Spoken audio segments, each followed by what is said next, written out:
Maligayang Pasko po sa ating lahat. Mula po dito sa parokya ng San Pedro ng Alcantara at ng Pangdiosesanong Dambana ng Mahal na Birhen ng Turumba. Sa pagsilang ng ating Panginoong Jesus, ipinakita ng ating Panginoon Diyos ang kanyang walang hanggang pag-ibig. Isang pag-ibig na piniling maging malapit at malapit sa ating lahat. Ang kanyang pagiging isang tao sa kabila ng pagiging Diyos. Siya po ay nanaan sa gitna ng ating buhay. Sa isang sabsaban, isinilang ang pag-ibig na hindi mapagmataas, kundi mapagpakumbaba. Hindi makasarili, kundi handang mag-alay ng sarili.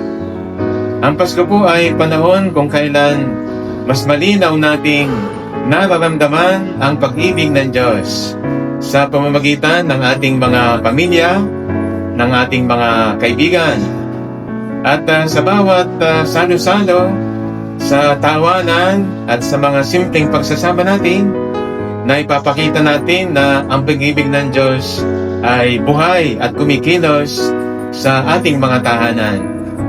Ang pamilya ang unang tahanan ng pag-ibig, at ang pagkakaibigan ay biyaya na nagbibigay lakas at pag-asa sa ating paglalakbay.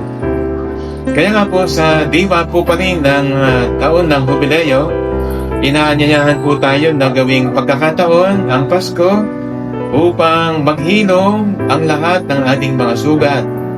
Tayo po ay magpatawad pa rin sa isa't isa, muling buuin ang mga ugnayang sinubok ng ating panahon, at nawa ay maging mga instrumento tayo ng awa ng ating Panginoon Diyos. Lalo na po sa loob ng ating mga pamilya at sa ating mga kaibigan, maging sa lahat ng ating nakakasalamuha. Ito po ay sa pamamagitan ng ating pag-unawa, pakikinig, at ng taos-pusong pagmamahal.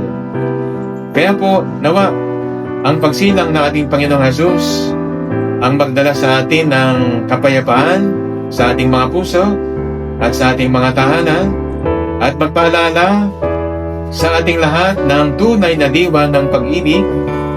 Itong Pasko, ang pag-ibig ay sentro palagi ay ang ating Panginoon Diyos na siyang ating ibinabahagi sa ating kapwa. Kaya po muli ang aming pagbati ng maligayang Pasko sa ating lahat. Pagpalaan tayong lahat ng Panginoon Diyos.